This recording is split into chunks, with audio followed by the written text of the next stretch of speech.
So, Nancy, you know the drill. I'm going to do a quick introduction, and then the floor will be yours. Ladies and gentlemen, thank you very much for joining us today. Apologies for the delay.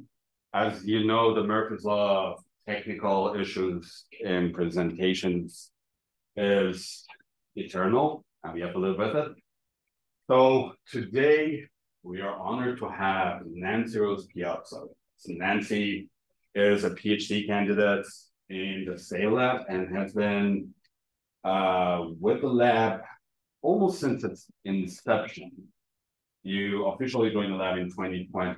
Nancy has been working on a lot of interesting problems in areas like adversarial machine learning, security issues in reinforcement learning, security issues in algorithmic trading, security issues in other intelligence algorithms. And for a while, Nancy has been working on emergent adversariality in multi-agent reinforcement learning. This is going to be the topic of her PhD dissertation. She's already published a couple of papers on this that we're going to hear about in her presentation. I'm really excited to listen to Nancy's talk and look forward to the Q&A at the end of this, which will give both Nancy and I a decent feedback, as well as inspirations and ideas for where to take this work forward. Please welcome Nancy. Hi, everyone. Thank you for that introduction. You stole everything I could possibly say, so I don't have much to say other than that. But yeah, I hope by the end of this particular seminar, you'll get an idea of the type of work I work on, what deception really means to us, to autonomous learning agents, and methods and forward approaches to attempting to tackle some of the adversarial behaviors that might emerge from these type of agents. So a multi-agent system is just a really generic model for modeling agent interaction. There's a bunch of agents in a shared environment, and they interact with the environment and each other. The world has many natural and man-made systems. Traffic is a very classical example of what a man-made system might look like. Everybody has an objective. They want to go somewhere. Unfortunately, because they share an environment, they have to learn to interact with each other. And sometimes, outcomes of these particular systems result in catastrophic failure when agents don't learn to coordinate. We see it in natural systems like ants. Bees also have very much a particular type of behavior with multi-agent systems in the way they interact with each other and different types of components in their particular system. And then, of course, the human body is basically a concoction of multiple systems that work together. So starting for particularly learning settings, right? When we talk about machine learning, we are talking about algorithmic training, right? Reinforcement learning is a very specific learning framework for discrete time decision-making. So an agent learns to interact with its environment to do the best that it can, take the actions it can in the environment to optimize something we call its criteria optima. So usually it's like the expected sum of rewards discounted by some rate. Multi-agent system is pretty much the extension of RL to multiple agents in an environment, in a shared environment. They take actions together, so something we call joint actions, and agents may or may not have, they might not optimize for objectives that relate to one another, or they could be a team optimization. So MARL algorithms are usually grouped specifically based on how useful they are and the type of conveniences they bring, because training single agent RL is already pretty expensive depending on the complexity environment. Training multiple agents in a complex environment is also very expensive. So we have centralized critics, we have value decomposition, and independent learning. So independent learning is just the way it sounds, right? Individual RL agents have their own policies, they optimize over their own policies by themselves, independent of each other. Value decomposition and centralized critics, they kind of have some relationships with shared parameterizations in order to optimize their training and minimize the amount of samples they need from the environment to learn a policy. Tasks can range from fully cooperative to fully competitive, and this is based on what we call agent objectives. That objective function, a function that you saw before. Cooperative settings just mean identical rewards, so you share the same rewards. Competitive settings refer to zero-sum rewards, where my reward is your loss, and that's where the word adversarial really comes from. And in between, we have mixed competitive, cooperative, general sums, where it's not either the case, but everything in between. Cooperative MARL is the branch for MARL that focuses on parameter sharing, team tasks, and communication, usually for team tasks. There's a lot of work underneath cooperative MARL that's independent of this work, but they can really be particular methods and approaches that are important to consider when thinking about the resilience of these models when they are actually trained under shared environments. So many parameter sharing methods are oriented towards cooperative MARL. Unfortunately, like this works really well in tasks that are designed to be cooperative, right? But in the real world, we might have agents that have self-incentives and they may not work towards cooperation. So therefore, it's really important to consider the impacts of adversarial behavior and self-interested behavior in these types of environments. Adversarial implies zero-sum dynamics, exactly that. We call it, sometimes other literatures might call it malicious intentions or malicious actions in opposition to self-interest, which may not necessarily be adversarial zero-sum. We already know that self-interested agents can learn to send adversarial communication as an emergent behavior to cooperative systems and teams. So if they share the same environment, but their objectives happen to be in conflict of each other, self-interested agents will learn to send adversarial communication. And of course, there's a lot of works currently that are being published right now on adversarial attacks against CoMARL. Adversarial minority influence attacks on CoMARL is specifically about particular assumptions about CoMARL algorithms. And specifically trying to perturbate and manipulate those algorithms into results that adversarials would want. So conveniency of CoMARL algorithms for its training efficiency does introduce new methods of manipulation. As mentioned a little bit before in the previous slide, we talked about how emergence of adversarial communication can come up when agents have conflicting objectives. Designers in the deployment of MARL agents in shared environments can unintentionally disrupt the system's functionality, resulting in system failure. So you might have a particular system, you train these agents to be cooperative, but as soon as some third party decides to put their own agent into the system as well, unfortunately, it might result in system failure, especially when majority of the particular agents in a system are cooperative. There is need for defenses and attack models for classifications to better study undesirable outcomes for these particular models. There is work on a taxonomy approaches towards resilient multi-robot systems. This kind of encapsulates a lot of the goals of what deception tries to optimize for, but it's not necessarily a one-to-one correlation of what deception is. Adversarial attacks can target directly the decision service of the parameterization policies. This is from traditional machine learning security. Model parameters and bias learning during training. So if you train with particular agents and they learn a particular set of conventions or biases, those can be manipulated. And then faults and weaknesses in the mechanism design itself. So if a cooperative team uses some cooperative mechanism, right, the misuse of that mechanism in itself can cause problems for the cooperative team.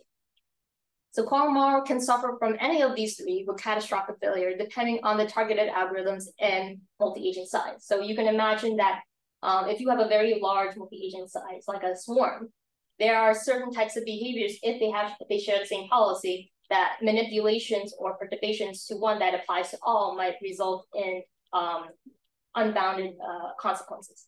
So adversarial attacks range from black box to white box. This is just the type of attacks, and it's based on how much information you know about an opponent.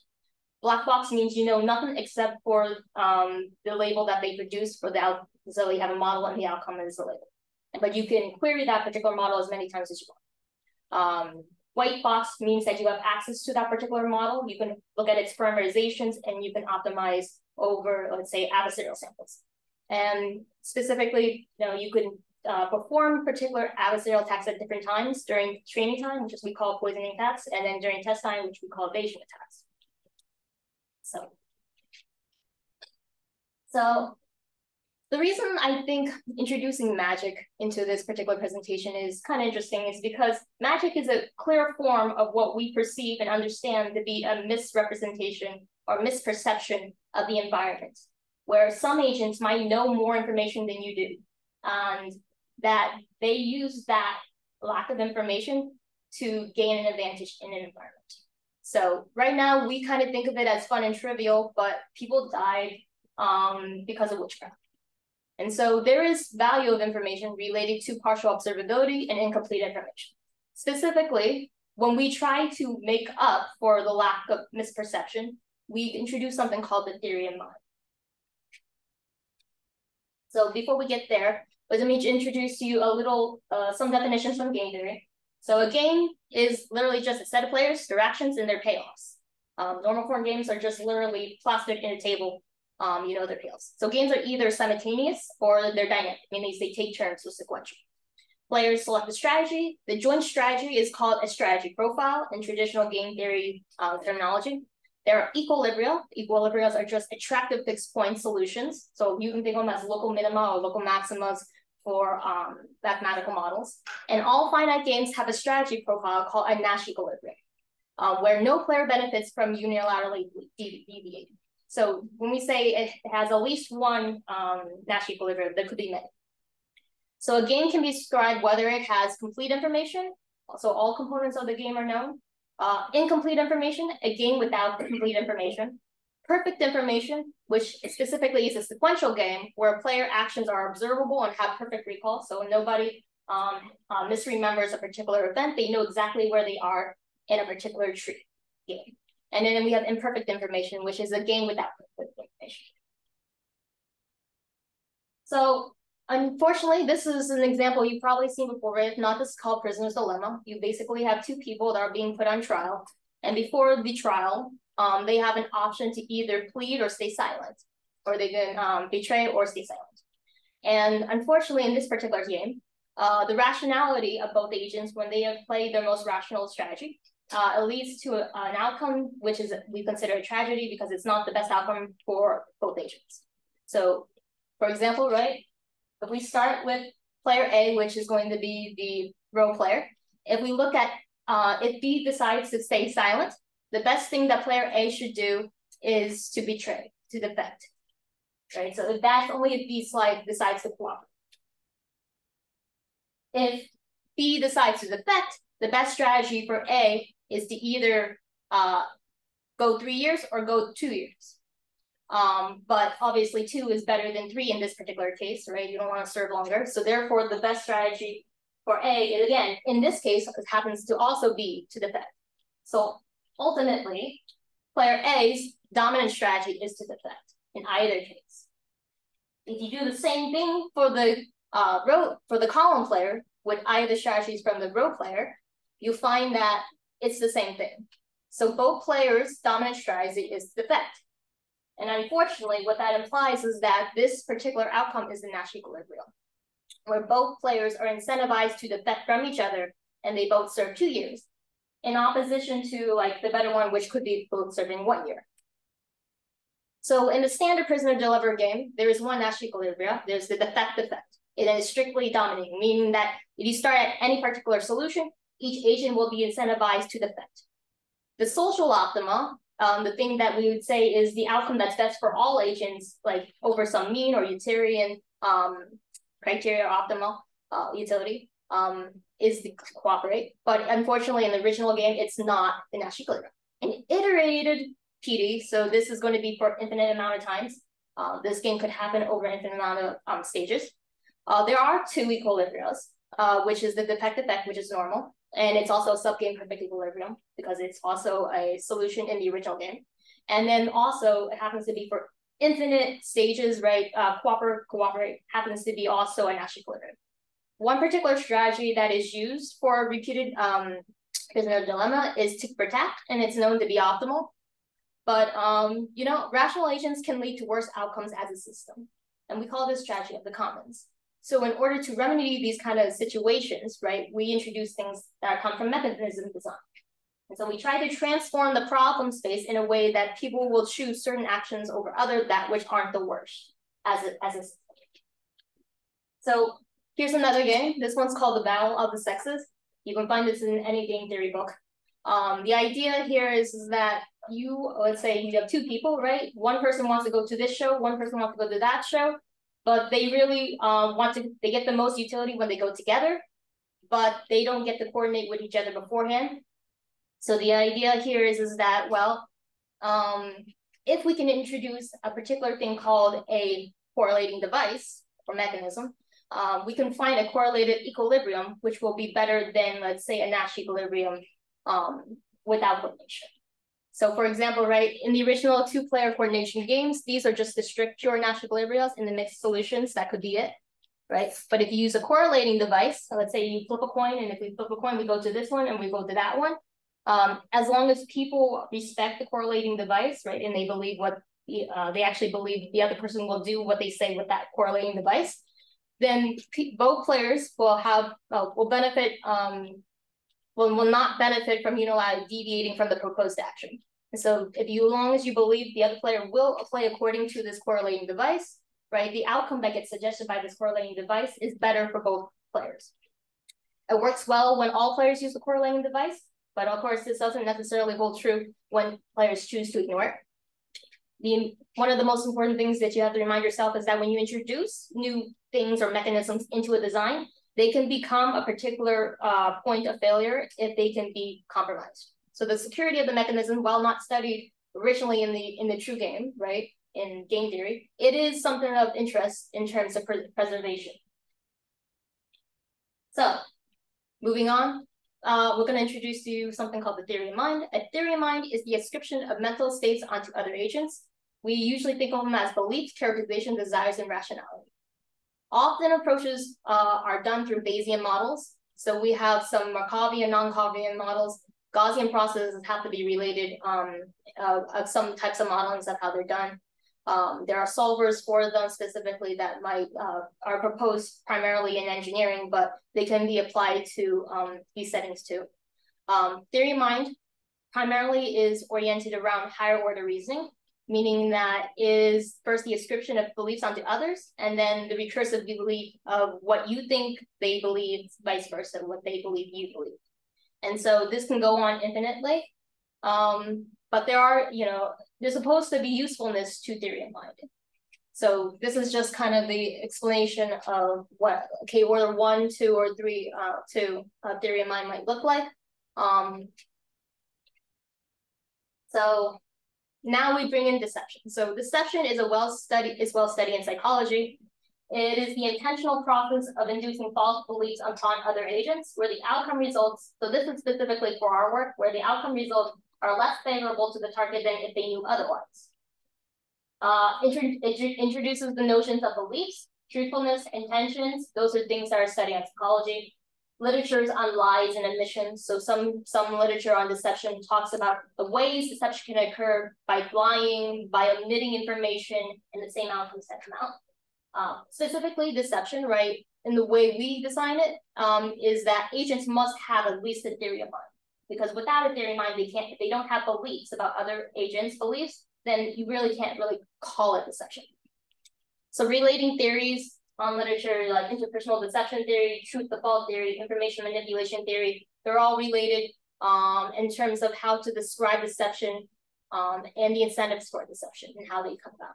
Deception is pretty well studied in cybersecurity. It's called cyber deception. They usually involve deceptive constructs and objects like honeypots, honey tokens, obfuscations. They all dance around very similar topics. One particular deception model in cybersecurity talks about mimicry and about obfuscating hidden states. And I think that's really relevant to what types of deceptions can work in multi-agent reinforcement. And there's a book on deception that I really like. It's called The Art of Deception. It gives you an idea of the mindset of what you need in terms of being able to analyze the payoffs when it comes to performing deception, to mitigating against deception, and primarily it is just a security type of approach. So let me introduce to you a game you should be familiar, or it might help you get more acquainted with deception. So poker is a game of incomplete information. We say it's a game of incomplete information because there are several things you don't know, right? So specifically there are different variants of poker, but one particular version of poker is called Texan Hold'em. Texan Hold'ems, people are given hidden cards. They can see their own cards, but they can't see other people's cards. And what you want to do is basically at the end, it is a zero-sum game. So you want to maximize the number of poker chips that you receive at the end, either through selection of your strategy of bluffing or winning with your hand. So there's a nominal value of hand combinations that exist. I didn't put it on here, but that's how their hands are determined. There's uncertainty over other people's hands, so you don't know what the actual current state of the game is. There's uncertainty over the rationale of other players, so you don't know if players are biased or if they have preferences. And you don't know whether or not there are what community cards will come forth. So in Texan Hold'ems, there's community cards that get revealed throughout the game, and those particular cards can make or break a particular hand. Common strategies for poker by actually played by people, right? There's bluffing / semi-bluffing. So the idea is you bet on weak hands, and it's considered a deceptive strategy. You want to fold stronger hands. You want to fool stronger hands to fold. And specifically, when it comes to bluffing, there's specifically selective bluffing. Otherwise, if you don't do selective bluffing, you might run into bluffing too often, and therefore other people might call you out on your bluffs. Inaccuracies to calling out bluffs gives rise to bluffing, right? So people's inability to determine whether or not you're bluffing at one particular time is an incentive to bluff. And then the other deceptive strategy in poker is slow play, where you passively bet on strong hands. So usually people on strong hands, they bet. But if you passively bet on strong hands, you might indicate to other people that, hey, he might be bluffing, or hey, he might have a relatively weaker hand than me. So you want to fool weaker hands to better raise. So therefore, they don't get out of the game early. The use of theory of mind predicts player biases that is ideally opponent-safe exploitation. This is ideally, right? You want theory of mind to be able to give you results in a way that you can exploit people's weaknesses, but only if the strategy remains low when exploited. So in game theory, there's something called exploitability of a strategy and exploitation of a strategy.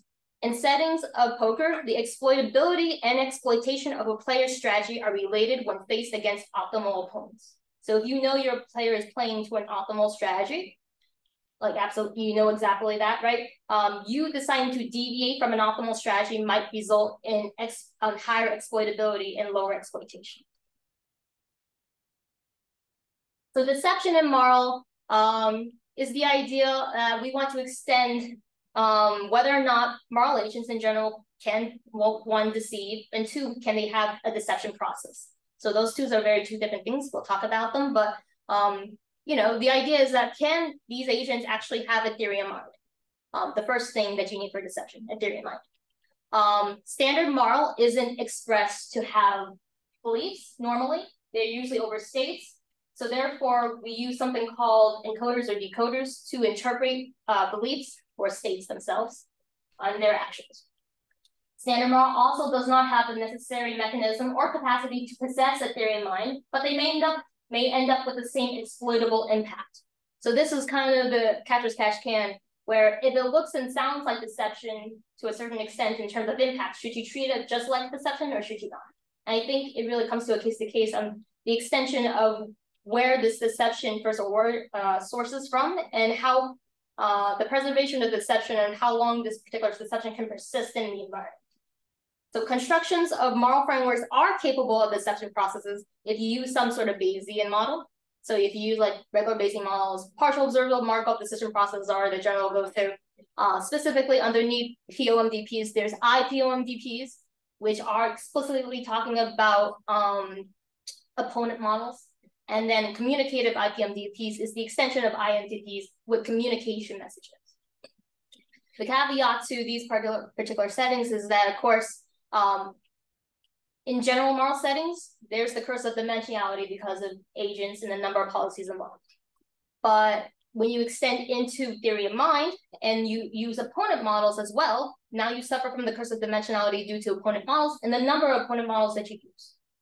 So it's extremely expensive, and it's really unlikely that a black box MARL system out in the wild will implement specifically a theory of mind to do X, Y, and Z. But does deceptive behavior imply deception? It really depends on the usability. Cues on deceptions in human behaviors are mixed, but it may be affected that it really depends on the accessibility of the features and the quality of the features that determine whether or not they make good indications. Right? If you could open up a person's brain, you could probably observe a lot of their neural functionality, and that might be enough to suggest that this is deception or this is not. But we don't do that, and that's why deception cues, when we talk about visual deception cues, they're so weak in terms of correlation because they're so far from the actual source. So this applies also to MARL, except that it ranges from black box to white box. How much deceptive behavior is needed for strong justification of a deception process? So how much do you need to observe of an agent that seems deceptive to call it deception? There are many systems that we as humans perceive to be deceptive, but they do not possess like a theory of mind. Like we don't believe they possess a theory of mind. If you take the cuckoo bird, for example, right? The cuckoo bird is a parasitic bird, meaning that it tries, a cuckoo bird will go into its host bird, lay its eggs there, and then take off. And that particular cuckoo bird's egg, it hatches earlier than the other eggs to sabotage those other eggs, sometimes breaking them, and then tricking, or you don't know whether or not it's actually tricking, but where it gets to incentivize the host to take care of this bird. Other features of the cuckoo bird that suggest mimicry is that cries like the original bird, like the original host birds. Its egg color shells are very similar to the host's bird's eggs. And we call this a deceptive evolutionary strategy. Like we call it that. Is it actually deception as a deception process? We don't quite exactly have an agreement on that. Has the same effect, but where's the theory of mind? Maybe in some scenarios, we do treat artificial agents in a similar manner, where if enough of it is deceptive, we'll just might as well call it deception, based on the similarity of outcomes to a deception process outcome. So I think this is really important to mention that for our particular settings, we see deception has to have skin in the game. Where it has to result in the negative outcome or reduced outcome for a target agent, and then a gain specifically for the deceiver. There are other forms of deception. There are trivial deception. Magic without the consequences is trivial deception. But right now, we're just talking about ones that actually have direct negative impact on the target agent. Right? They don't have to be fully competitive. So of course, adversarial agents themselves could be possibly be placed with deception, but you might find a lot of deceivers don't have exact adversarial behaviors. But you need sufficient conditions that there's conflict though. That's the one thing you really need in the game, that there's conflict for them to want to deceive. So you justify the cost of the deception process. So in humans, we call this the cognitive load. Where a person who wants to quote deceive another, they have to think and use mental resources in order to formulate a particular process to perform deception. There is a cost to it. And we're also saying here that, these agents themselves, in order to formulate this, also have that cost. There's incomplete information. So in a game or whatever, there has to be incomplete information to take advantage of. Information that the deceiver agent has, but the target agent lacks. And they need to use that information to exploit an opponent. Either whether or not it's a rational opponent, or that whether or not that opponent is actually suboptimal. And then it has to be the right stages, right? There has to be the right ingredients, the right settings for deception to really emerge. To learn explicit deception, there are various directions. So a lot of methods of theory of mind follow joint policy algorithm formulations for sufficient theory of mind. We have multi-agent generalized recursive reasoning, probabilistic recursive reasoning, and we have this is a newer work, recursive reasoning graphs for multi-agent reinforcement learning, although it does have a lot of repetitions with the other two. We also have meta-learning formulations. Opponent shaping introduces meta-learning as a means for higher order recursions to better manipulate opponents into doing actions that one particular agent would desire. And then, of course, the standard method for a lot of things is reward credit assignments for deceptive behaviors. You may not be able to give them a deception process, but if you give them enough deceptive demonstrations, they may imitate enough of it to be called deceptive. So for reasoning with MARL frameworks, we kind of call this between the gray area, white box to black box, between belief decoding and action decoding. Meaning belief decoding, you want to actually be capable of decoding beliefs of what they believe and what other agents in the environment that they believe. And then action decoding is about interpreting their intentions from their actions in an observable multi-agent system. So meaning you don't have access to their actual policy to see whether or not they believe something, but happen, and the outcome is the same as specifically over in the white box area, we have the left side. So Bayesian models often use, and specifically it's called the belief state MVP, belief state RL. They have belief states and PLMDPs, where belief over state is what they use, and that itself can be used as the means for justification of whether or not deception is occurring in an environment. But then more specifically, more generally in systems of black box nature, we have learned representation, where the belief is a learned representation that needs to be decoupled from the policy. So a policy usually encapsulates a lot of things, the states to the actions, but it might encapsulate beliefs, it might encapsulate other agents, and the effects of the environment itself. So all of that needs to be learned or decoded with a decoder in some sort of method. So beliefs about opponents may not be separable from each other, and they may not be completely separable from the environment. And I think that's really a case-by-case basis on how you would interpret that. Then when it comes down to learning representation, we have basically two modes. We have active or online analysis, where you can think of by having access to this agent, you can query them in states and you can get reenactments of certain scenarios to see whether or not they behave a certain way in an environment. So you actually get to ask, so it's like bringing a suspect into an interrogation room and you actually get to ask them questions.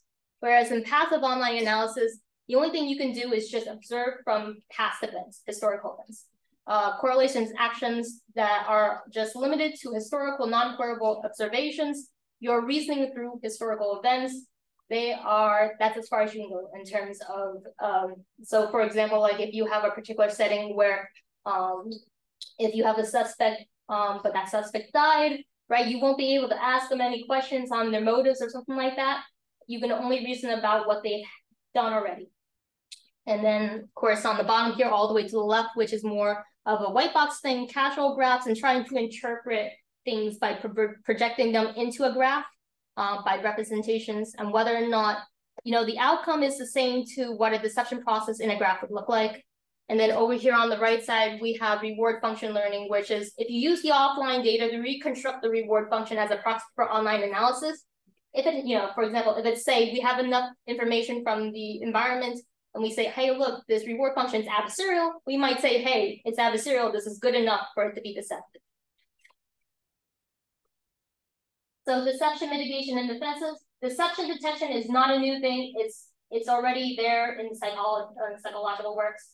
It is the use of signature deception indicators to measure and filter for deception. Of course, the quality of these indicators matter a lot, but go with me here. We have trust-based mechanisms which are used to formulate trust scores that agents are accountable for their historical actions. Trust-based mechanisms really are beneficial when it comes to interacting in future environments or in future settings where you get to re-interact with other agents. Because if you can't, if you can't sanction or if you can't hold other agents accountable for their historical actions, right, there's no benefit to actually remembering this. Specifically for MARL, we focus on typing mechanisms. So typing, we derive it from Bayesian games because there's the Bayesian type. But there's a lot of works underneath opponent modeling, and safe opponent exploitation that kind of fits in, that relates a lot to typing an opponent model and then trying to optimize and best respond to an opponent model. There are risk of deception optimistic states. That's another thing that I've been working on that I think is really relevant. There are certain states that have higher risk for incentives for people to be deceived or to deceive another agent. And I think identifying them might help in some way of regulating the risks to those particular states. Theory of mind approaches and mechanisms as test time defense against adversarial communication was the previous work that we published. The idea was that, a lot of defenses are training time, and a theory of mind training time defense is an extremely expensive thing. But you can bring and carry over into test time mechanisms some inspirations from theory of mind without the cost of the exponential training and have some very similar results. And then we have consensus and voting defenses. Those are everywhere. This is true even in just general security and machine learning agents for single agents. And then we have constrained randomization of policy. So originally this particular paper was published for mitigating against eavesdropping opponents. So opponents who are trying to gather information about your policy by watching you in the environment. But you can also use this as a means to obfuscate biases that exist for policy imitation. So in other words, right, if let's say an agent is deciding whether or not it wants to actually deceive you, it first needs to learn a model of you. But if you act with a certain amount of randomness in whenever they observe you, right, then it might be beneficial for them in order to mitigate against any particular biases that they might pick up on and try to exploit you for. Standard learning, machine learning defenses are anomaly detection, model distillation, adversarial training, the deceptions, those all kind of apply here. As long as you get good deceptive demonstrations, right, representative demonstrations, you can do adversarial training, it's just standard. But all defenses have their limitations. So I think a lot of deception mitigation approaches really are just about bias searching. All defenses here focus on leveraging or best responding to a deceiver bias induced by a deception process. In humans, we say it's the cognitive load. And these agents, it might be that or the amount of resources they need to compute or the amount of time it takes for them to model out the deception process before doing it. We have standardly deception detection, anomaly detection, all these ones from machine learning as well. The typing mechanisms, adversarial training, and these where you see the stars are the ones I'm particularly interested in looking and doing research in. This is also one I think is really interesting, but it's still have to be sketched out by me. Belief distillation, it's about model distillation, but except that we want to learn beliefs into representations to avoid deception that targets model parameterizations. I think there's something to it, but it's perfectly true. So moving on to work that I've had published at AMAS, this is theory of mind approaches to defensive mechanisms, and this is specifically for test time. As I mentioned before, model training defenses generally for training models are expensive. And they need to be retrained whenever the original policy gets updated. So if you say train this policy to do this task, and then you have this defense model, you trained it. If the original policy changes, often, most of the time, that defense model that you train has to get retrained. Therefore, theory of mind approaches can assist us in better test time defenses. So these are mechanisms deployed at test time that contribute to defenses in depth without the necessary computational load of retraining. So this particular setting here is environment it's maximize coverage. So we have a team of agents. They want to maximize the amount of spaces this particular map, so the spaces on the map. The observations are the local observation radius. They're rewarded for every time they reach a new square that wasn't conquered by another agent. And primarily this task is cooperative. So it uses something called centralized training, decentralized execution for CoMARL. The messages are learned representations of the local observation space, and messages are aggregated together by another neural network. Now, the thing about this particular setting is that unfortunately, if one agent in there happens to be self-interested, unfortunately, that agent learns to send adversarial communication. So in other words, it impedes the cooperative team's performance in order to maximize its own reward. This particular defense is something we called, it's a defense based on the assumption that cooperative agents are identical and therefore can self-evaluate observations. And furthermore, cooperative agents are action consistent, meaning the actions they do in the environment, I can evaluate my own policy and they would be the same actions, assuming that the information that you sent from you to me is actually your local observation. The limitations of theory of mind is a work that I currently have done right now, and it's going to be published soon. There are limitations to the usage of theory of mind as a defense against deception. We saw the usability of theory of mind, right? It helps bridge some of the lack of efficiency and the lack of performance loss that might be introduced by deception. But there are limitations that we have to address. The accuracy of the theory of mind is really important. Perfect theory of mind, meaning you have a perfect model of your opponent, is difficult to possess, right? Especially if you have incomplete information of the environment. It is a mind game. Sufficient information to formulate an effective theory of mind as well, right? So a lot of times, a lot of environments, we actually encode our own information about the environment into its theory of mind model rather than it learn its own representation. The computational expenses to compute higher order theory of mind is extremely expensive for training in the first place, but also extremely expensive for modeling opponents. Diminishing returns is a possibility under uncertainty. So in settings where one is uncertain of the level of reasoning, so when we said K-order reasoning, we don't know where that opponent's level of reasoning stops. We might go on indefinitely and try to compute indefinitely. However, we might not gain the rewards that might converge to zero. However, stopping early might be part of a deception plan. So, right, if you have a K order, let's say you have an opponent and you don't know its particular higher order of reasoning, right? If you stop at K, he might have a K+1 and he might win if he performs a K+1 strategy. But if you go to K+1, he might be a K+2 and so forth. So theory of mind doesn't necessarily obtain complete information. We try to remedy it by introducing theory of mind as a means to make up for things that are lost because of incomplete information, but it doesn't reveal private information, right? Not all the time. And I think one of the most jarring limitations I think you should remember is that games may not be fair, right? So some games might be rigged in such a way that opponents have the advantage, even if you have a perfect defense. So all those kind of have to be introduced and reminded when we think about defenses and think about deploying defenses with theory of mind. So the current plan that I have right now is to continue work on power realization over communication. I do want to get to risk of deception opportunities. So particular states that are higher risk for deception have higher payoffs for a deceiver, and regulating against the dependencies on communications relating to those particular states. Adversarial training for deception resilience. That's basically training with deceptive demonstration. The hardest thing to do really for that is really how do you generate deceptive demonstrations that are actually deceptive and not just strictly adversarial. I think that's really important. Then we have deception resilience active critic. It uses a deception measure. We have opponent shaping. So this is about interpreting the outcomes of opponent shaping and whether or not we can call it actually deception or whether we can just call it deceptive. Then we have temperature of deception, which is about conditions that give rise to large-scale deceptive system behavior.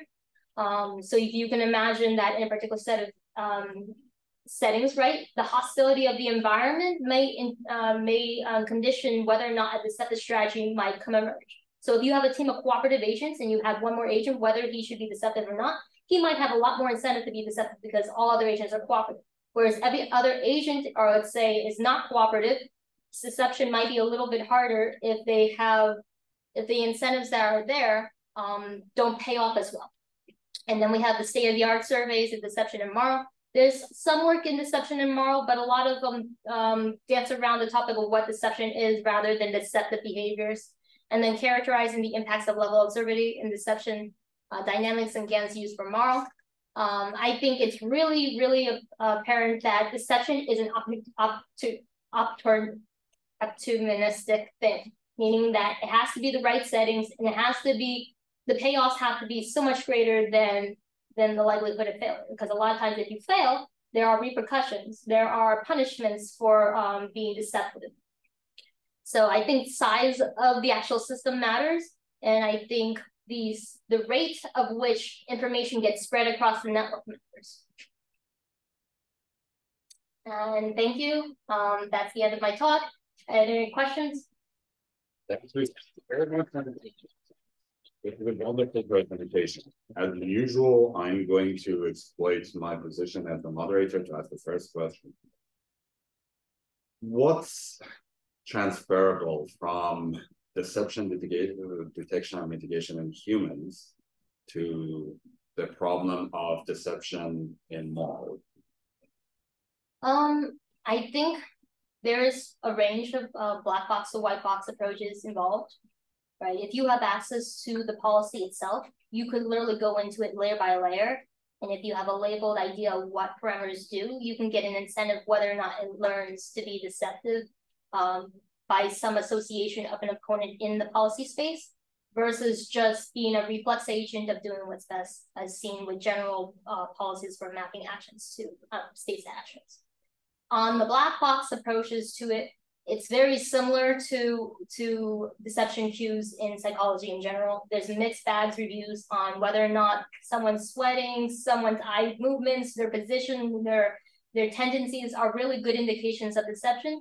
They say it is for the first beginning, but as soon as they become aware of it, they can correct it, and therefore it becomes less effective of a measure. And I think that's also true about agents in MARL systems, that if they can learn to adapt in the actual system itself, and it's not a fixed policy, they can correct biases that were originally used as means of deception detection. What would be a deception cue, similar to sweating or increased heart rate in a MARL setting? What type of behavior from an agent could be considered a deception cue?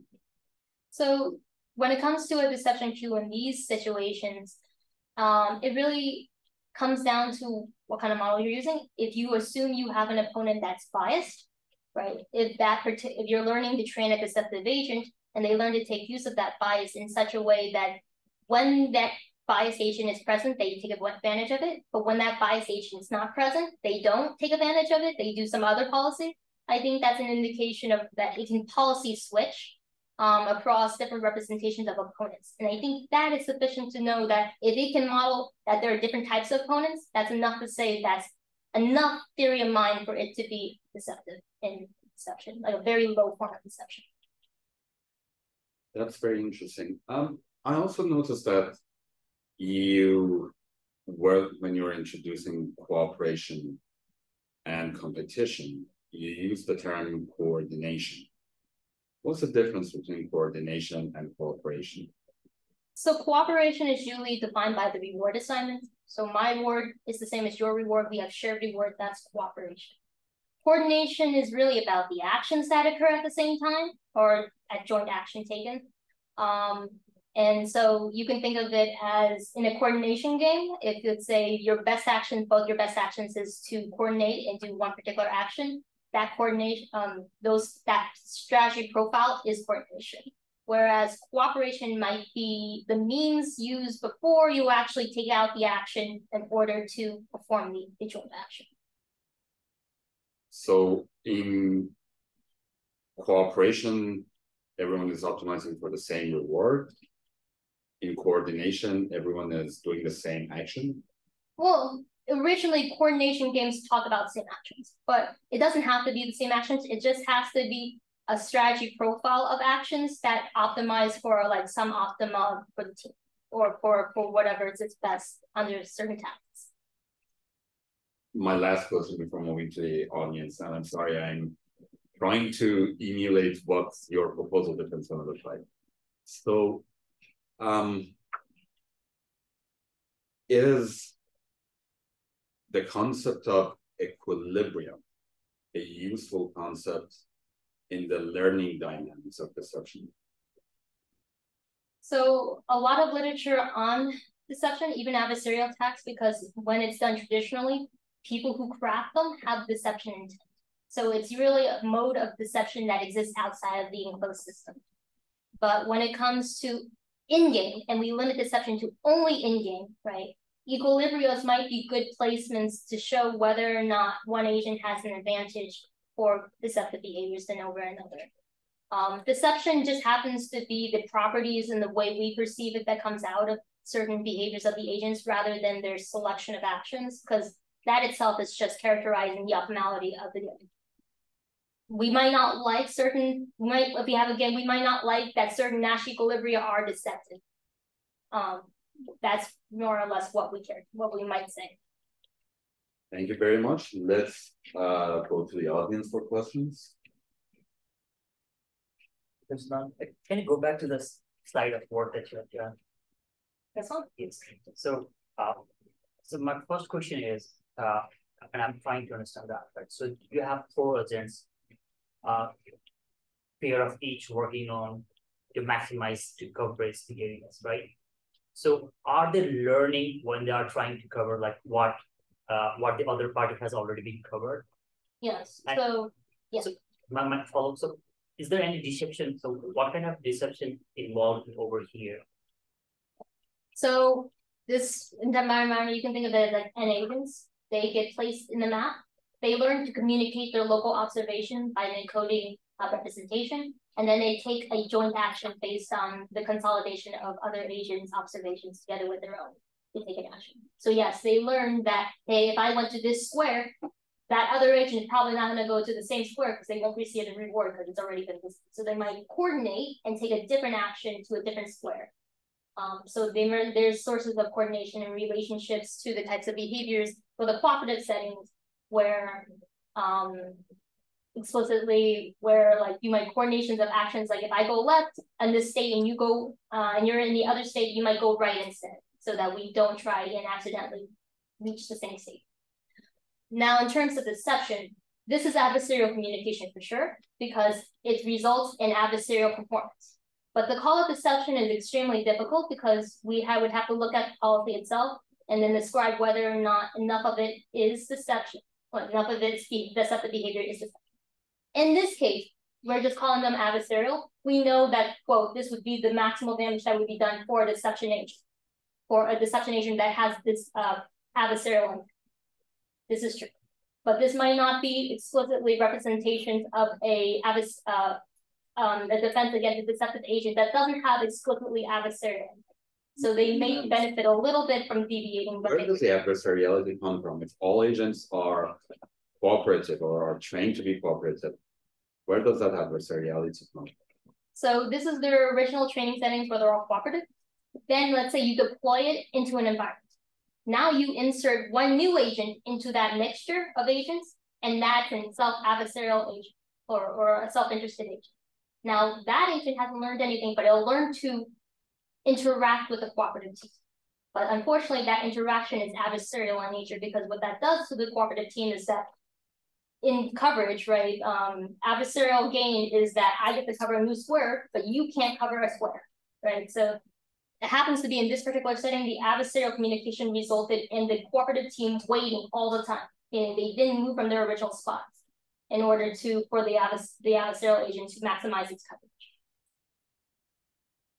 Is this because the rewards were set up to be opposite of each other? The reward of the adversarial agent was negative of the group reward that the cooperative team was optimizing for?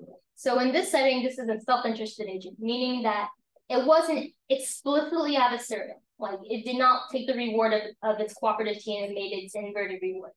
What happens is that because the environment is zero-sum, right? There's only so many grid squares, and either it goes to one team or another. Self-interested pursuit resulted in adversarial behaviors.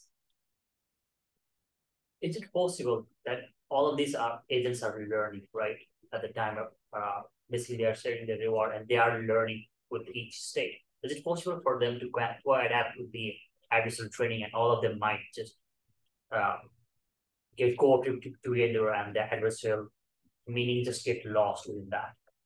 So adversarial training is an approach to how you would mitigate some adversarial inputs in these cooperative teams. So what you would do is that you would basically swap out one or two agents at a time during training with adversarial agents, so they know how to behave when other agents are not cooperative.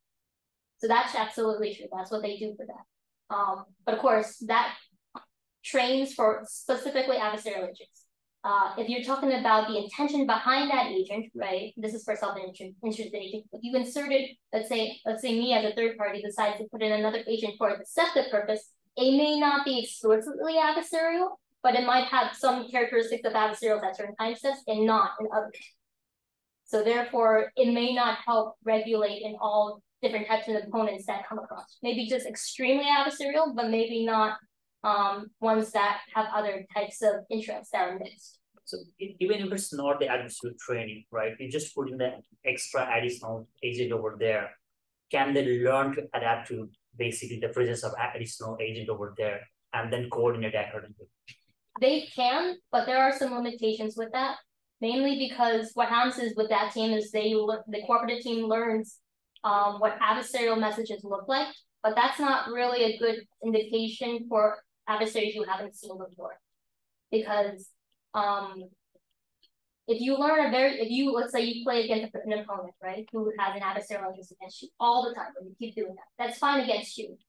But if I play against some other person who is another type and has different patterns and different strategies, right, I may not be able to apply my strategy now about what I thought was adversarial to this particular situation. So it's yes and a no. You'll be able to learn to interact when there's adversarial agents in the mix. But of course, in the original paper, when they did readaptation training, so meaning they introduced adversary, they introduced the policy to learn with the adversary, that at the end, what happens is that if the adversary gets to retrain with them again, he gains the benefit again, versus it actually equaling out to some sort of solution mix. So unfortunately, what this implies is that who gets to update their policy last, like in that sense, it actually gets the better gain of being able to manipulate the other policy. I have one quick question and quite technical. How are you defining the reward function here? How does the reward function looks like in terms of multi-agent, and with the adversary involved in that? So there's a lot of algorithms in CoMARL that try to define how team rewards should be given. Here, this is the pursuit of local rewards, and the sum of those rewards together as a team is the team reward. So it's an aggregation of each individual conquered spaces as a team reward. And if they're working like against each other, how's that going to look like? So it would be, it'd still be the team reward. So they would just be the sum of the cooperative rewards that they got for the teams, for the squares that they got individually, sum it together, and the adversary is just the sum of squares that it got. But that's for deception not being involved, right? This isn't explicitly about deception. Okay, so if you include the deception, is that still going to be the same, or the reward function is going to be very different? So it really depends on what you imply by what deception looks like. What form of deception are you taking in this environment, right? If you limit deception to basically being the agent's actions it takes in the environment, right, there might be a very limiting, it may be enough that adversarial training directly like that will help. But if deception introduced by the communication channel, let's say that an adversary is not actually an agent in the environment, but they can manipulate the communication channel to reduce the type of information in the communication channel, it might affect all other agents in such a way. And so that might not be covered by just general adversarial training alone. In the interest of time, since we are already about 10 minutes over time, I'm going to thank Nancy again. This conversation can go on. I have another meeting coming up, but please feel free to stay in the room and continue the conversation. Maybe a quick hint, this is a zero-sum setting, regardless of what the reward is set up. When an agent covers a cell, no other agent gets to cover that cell. Okay. Right? So going to a cell for you means that nobody else gets to go there because you've already got it. Oh, okay. So if you are maximizing for the number of cells that you are covering, and for each cell you get a +1, even though your reward function is not exactly the negative of the reward function of other agents, since it's not a team reward, it's an individual reward, it ends up giving rise to zero sum. Yeah. So the way that I was thinking was like, if you have like 4 agents, 2 of each team, right, trying to maximize the reward, and I think the reward function will be very difficult then, because, and you include the deception then, right? So now 2 team members trying to increase their reward by decepting the other team members. I think that would complicate the whole process. So they'll definitely send adversarial communication, but a lot of it has to do with the rate at which one sends it to when it updates its own policy. Because what happens is they receive adversarial communication and they learn that this is not such a good message, right? They'll learn to regulate over it. So a lot of it depends on the learning rate of these agents, 1, and 2, the amount of information agents get in order to regulate it. Okay. Continue the conversation, please. I just have to run. Can the agency, can each of the agency everyone's reward, like individual reward? Do they have the visibility? For decentralized execution, this purpose is that they only get their own reward. They don't know what they don't see the individual rewards. No, they get individual rewards, but they only get their own. They don't get to see what other agents reward. Alright. What do you mean by regular right? Just stop the recording and Yeah. thank you for coming, everyone. Thank you. One more thing. Are you going back to your office? Yeah. And it's happy ended, I think.